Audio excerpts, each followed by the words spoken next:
Usually I get groans when I say that, so maths, yep. And I will be hosting today's event. So basically what will be happening is we're going to have Tony, who stood just there. I'm going to come and interview him just in a second. And then John is going to come and speak to us. And then Maddie's going to play some more music. Yeah, there's plenty of food left, so at the end you can come back and get some more food. But yeah, let's kick off with interviewing Tony. So, first of all, Tony, what is your name? Where are you from? I've just realised I said, what is your name? I didn't think about that. What's your full name and your Chinese name? Where are you from and what brought you to Nottingham? I'm just going to try and get this off the stand. Okay, thank you. Hi everyone, my name is Tony. And my Chinese name, full name is Zheng Wen, and perhaps there are some Chinese guys here. Yeah, what's the question? Sorry. Oh, I'm from China, and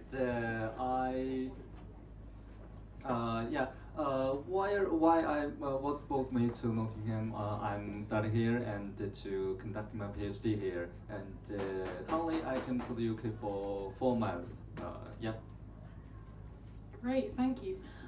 So, when was it that you first heard about Jesus or Christianity or anything about that?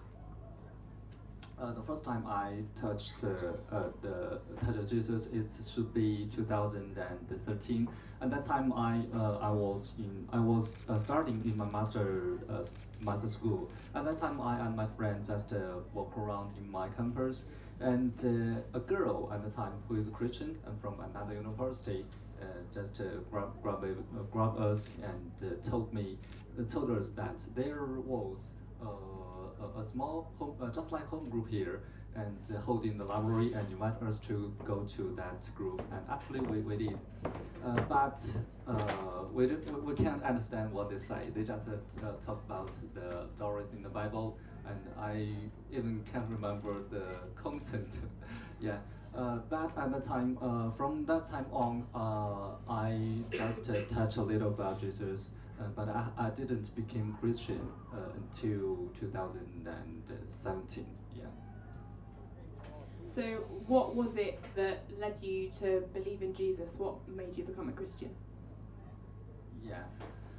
It is a long story. Just now I just talked a little about that with Dan here. Yeah.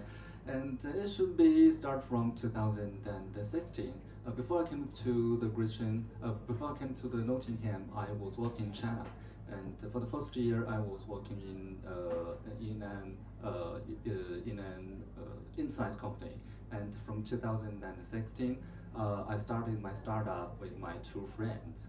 The first project is about a kind of game.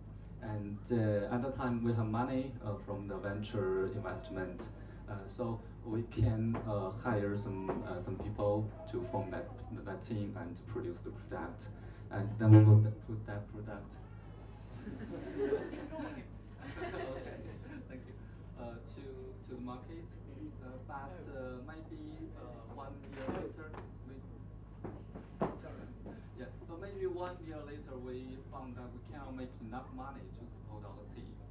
So we decided to finish that. So at that time it is fine for me. But we started the second project. It was in 2017. And at that time we didn't have money actually. So we have only 2 people, me and another guy, to produce that product. It's quite hard. It is a kind of online tool, my tool, and you can still find it online currently. But when I was in my master's school, I conducted in computer science, to be specific, the natural language processing.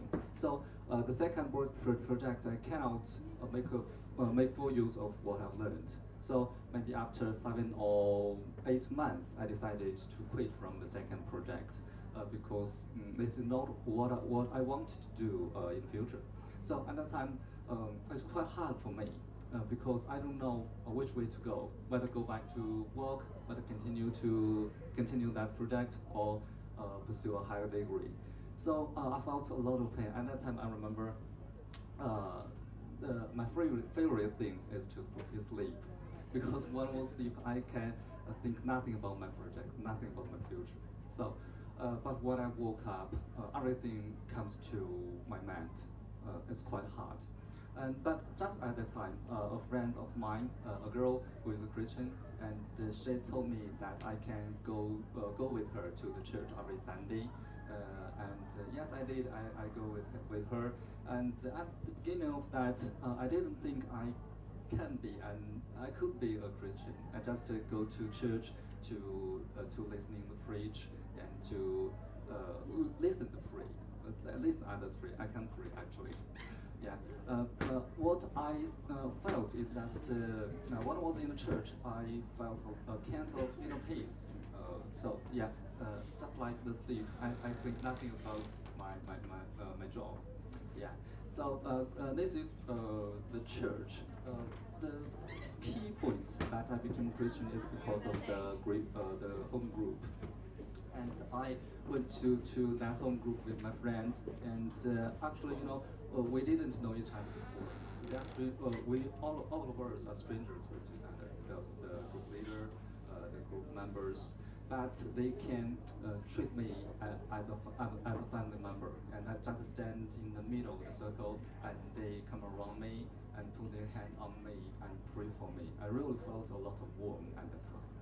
And so gradually, I learned a lot of things from them, a lot of story about Jesus from them, and I try to pray myself, and instead of they just pray for me.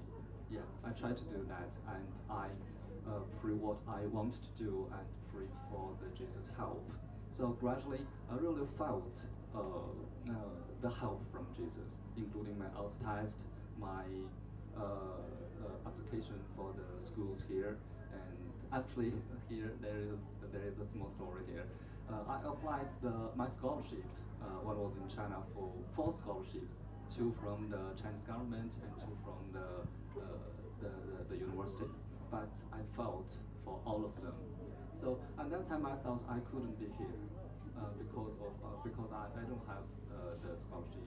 So I decided to find job in China as well as I submit my application here. But just maybe around the deadline of the application, my supervisor here told me that he helped me to apply for a scholarship. So for this scholarship, I didn't I do nothing. Just my supervisor helped me do things. So I think this is why I'm here, and I also pray these things to Jesus. So I think without Jesus, I couldn't be here. So it should be a long story. That's great. Thank you so much, Tony. And just to finish, why would you encourage any other student to find out more about Christianity?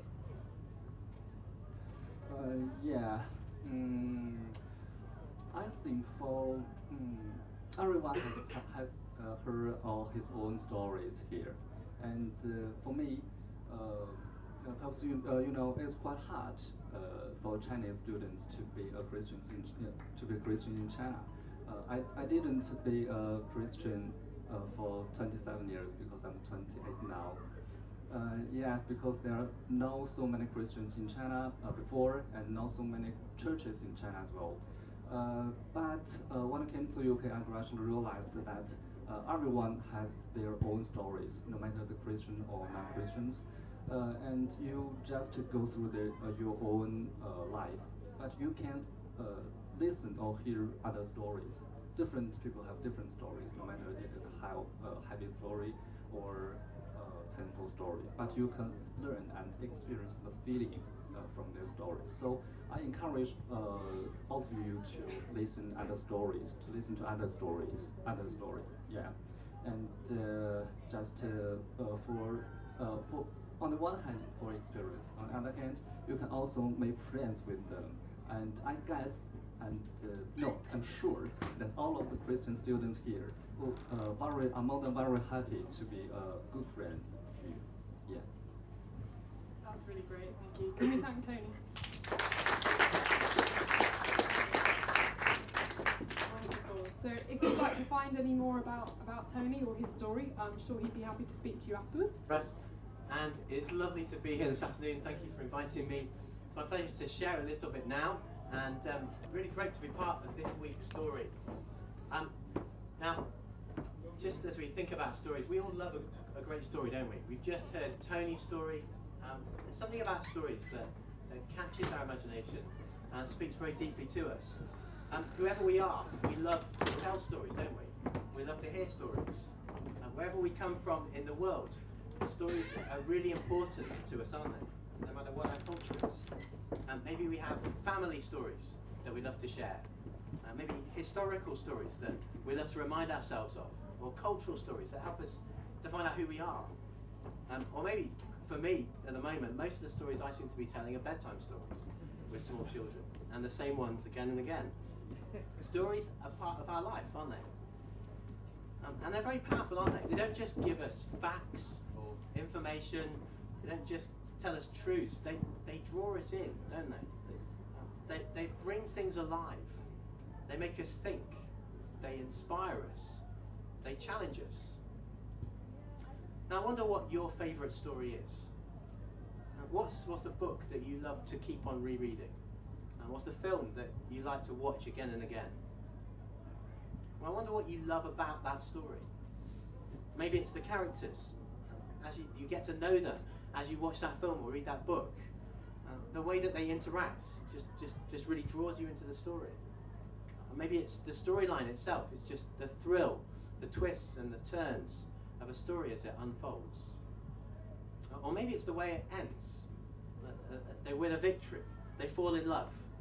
Everybody lives happily ever after. I don't know about you, but for me, the best stories are the ones that we want not to end. The ones that we wish we could step inside. That we could meet the characters and play a part in. Well, this afternoon we're going to look at one of my favourite stories in the Bible. It's one of the most powerful stories that Jesus told. And it's a story with great characters, it's got a great twist, and it's got a wonderful ending as well. And it's not just a story that we read and long to enter into. It's a story that invites us to take part in it. It shows us something that we can all join in with. So let's read it now together. You'll find on the tables these books of Luke, Gospel written about the life of Jesus, a man who carefully investigated and wrote down in an orderly manner everything that Jesus did on earth so that we could know about it. And we're going to look at one of the stories. If you want to turn to page 51, you'll find that about in the middle. And we're going to look at a story Jesus told. It's called the Parable of the Lost Son. I'll read it for us. Jesus continued, "There was a man who had 2 sons. The younger one said to his father, 'Father, give me my share of the estate.' So he divided his property between them. Not long after that, the younger son got together all he had, set off for a distant country, and there squandered his wealth in wild living. After he'd spent everything, there was a severe famine in the whole country, and he began to be in need. So he went and hired himself out to a citizen of that country, who sent him to his fields to feed pigs. He longed to fill his stomach with the pods that the pigs were eating, but nobody gave him anything. When he came to his senses, he said, 'How many of my father's hired servants have food to spare? And here am I, starving to death. I will set out and go back to my father and say to him, Father, I've sinned against heaven and against you. I am no longer worthy to be called your son. Make me like one of your hired servants.' So he got up and went to his father. But while he was still a long way off, his father saw him and was filled with compassion for him. He ran to his son, threw his arms around him and kissed him. The son said to him, 'Father, I've sinned against heaven and against you.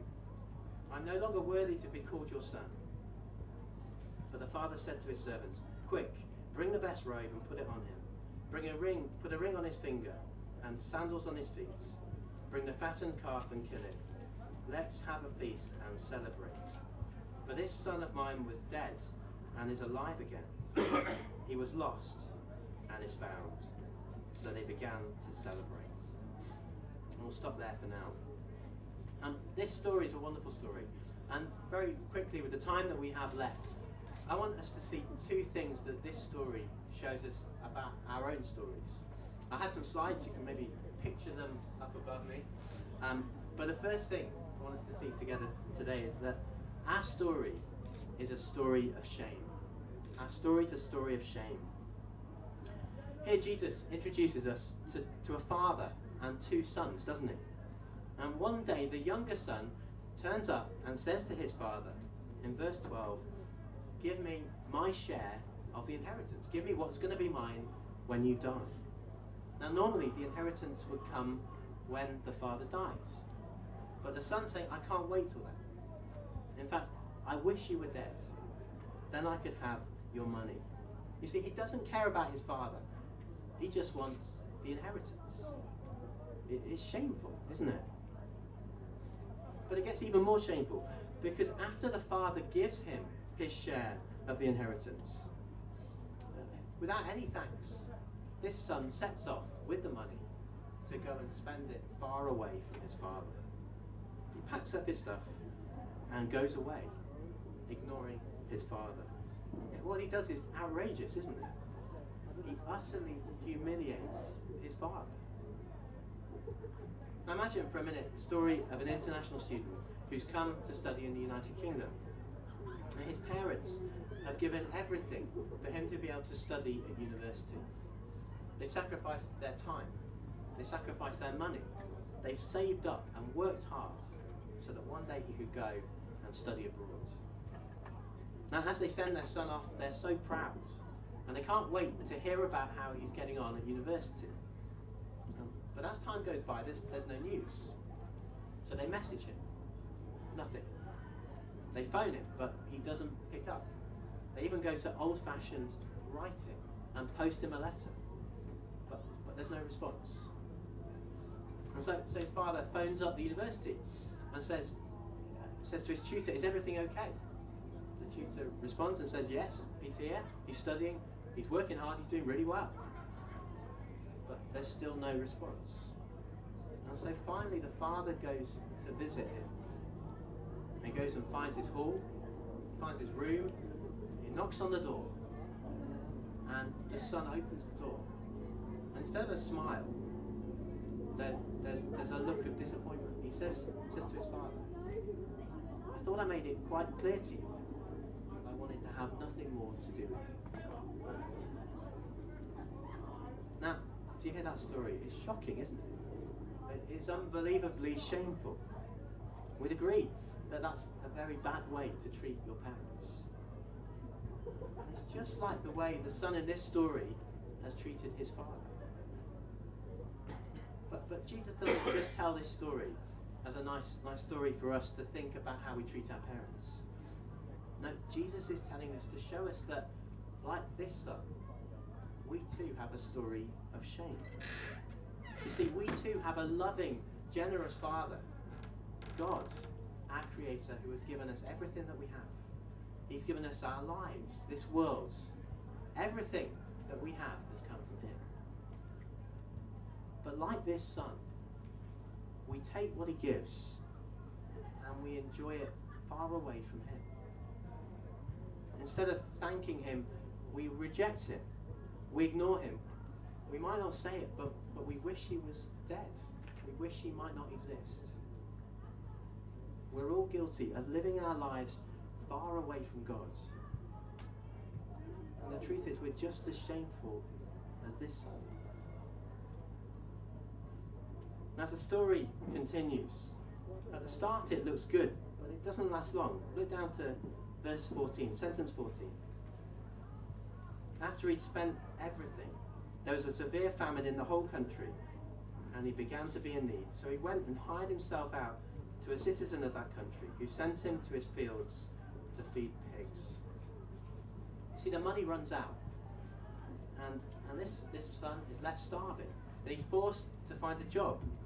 And the only job he can get is to feed pigs, to work in the fields. And he longs to eat the food that the pigs are eating. And the passage says that nobody gave him anything. He's got nothing. And he's finally beginning to feel his shame. And in the same way for us, in the short term, life without God might feel better. It might feel very good. But the reality is, in the end, just like this son found, it won't work.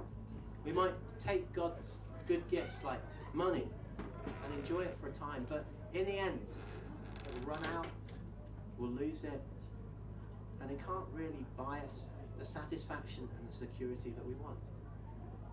We might use God's good gift of love and seek after relationships. And they might fulfill us for a moment, but in the end, they all don't last. Death will separate us from everyone in the end. Life is so short, isn't it? Life is so uncertain, and it disappoints us in many ways. And we're all just a breath away from death. And the Bible says that one day we're all going to stand before God. We're all going to face the God that we might not want to exist. And now we might ignore him. Now we might take what he gives and push him away. But on that day we'll be faced with him, and we'll feel the shame of rejecting him. Like the son, we'll be left with nothing if we push God out of our lives. You see, life without God leads to shame. Our story is a story of shame. But second, our story can be a story of grace. Our story can be a story of grace. Now I'm sure we've all had those moments when we come to our senses. Maybe it's when we finally work out how to solve a problem that we've been struggling with for ages. Maybe it's a mistake that we've been blind to for a long time. We see at last what we've been doing wrong. Or maybe it's a decision that we've not known what to do, but then it dawns on us what's the right thing to do. Well, here it's the same for the son, isn't it? He's been humbled. He's had time to think, and he has hope. Look at sentence 17. When he came to his senses, he said, "How many of my father's hired servants have food to spare? And here am I, starving to death. I'll set out and go back to my father. I'll say to him, 'Father, I have sinned against heaven and against you. I'm no longer worthy to be called your son. Make me like one of your hired servants.'" See, this son thinks about his father. He remembers that it wasn't so bad before. His father was kind. His father was generous. Even his servants had a really good life. And he thinks to himself, what am I doing here? Why am I starving? I'm going to go back. I'm going to say sorry. Now I know that I can't come back as a son, but perhaps my father will welcome me back as a son. And perhaps I can pay him back somehow by serving him in the future. And so this son sets off on the long walk home. In verse 20, he got up and he went to his father. Now the father has been looking for this son. And when he sees him coming, I wonder how you might expect him to respond. Maybe this father saw his son coming and he was so angry that he went inside, he shut the door, and he refused to let his son in. He sent him away. That's what he might have deserved. Or maybe he showed his son mercy. Maybe he waited where he was for his son to come to him. He made him get down in the dirt and beg for mercy, and then let him in as a servant. Well, no. Neither of those things happened, did it? Look at sentence 20 again. But, while he was still a long way off, his father saw him and was filled with compassion for him. He ran to his son, threw his arms around him, and kissed him. See, the father's been looking for his son. He's been waiting for him to turn back. And when he sees him, instead of anger burning in his heart, it's love that burns for his son. he has compassion. Despite all that he's done, he doesn't turn away. He doesn't wait for him to come to him. He runs out to meet him. He embraces the one who's rejected him. He kisses the son who's brought shame on him. And as the son starts his speech that he's prepared, as he tells the father that he doesn't deserve to be a son, the father won't let him finish, will he? Verse 22, he interrupts. He says, quick, bring the best robe, put it on him, put a ring on his finger and sandals on his feet. You see, there's no question about how this son should be welcomed. He's not an outcast. He's not going to be a servant. He's coming back as a son. And this is a day to celebrate. The father says, the son that was dead is alive. The one that was lost is found. We've got to celebrate. And Jesus shows us this story because he wants us to see how God welcomes back shameful sinners. This is how God responds to those who return home to him. He's not a God who just gives justice, who shuts us out and rejects us like we've rejected him. He's not a God who just gives mercy, who makes us grovel on the ground and makes us pay back everything ourselves. No, he's a God who's so kind, who in his grace runs out to meet us, who embraces us, who forgives us, and who welcomes us back to him if we'll turn back to him. And the reason he can do this is because of another son, because of Jesus, the one who's telling this story, the perfect Son of God. And as the perfect Son, Jesus was the only one who had no son, no shame. He was the only one who always honoured his Father. He was the only one who truly loved God. And in his compassion, he came to take our place, to remove our shame. Imagine for a minute a DVD that told the story of your life. Imagine scene by scene, it told the story of your whole life. And not just pictures of what you did, but also subtitles of what you were thinking. It told the whole story, thoughts, words, and actions. We've all got a story, haven't we? If you think about our story, there are good bits, aren't there? There'll be bits that we'd want everyone to see. Highlights that we'd be so proud of. But so much that we would want to hide. I know for me, there'll be many parts that I would be so ashamed if you were to see. I'd do my best to destroy what was on that story. But as the perfect Son, Jesus came to take that story, to take that life story and to write his name on it. And as he went to the cross to give his life, he took our shame on himself and he was punished for it. He was shamed so that we could be accepted. He died in our place so that we could be forgiven. And having died, Jesus didn't stay dead.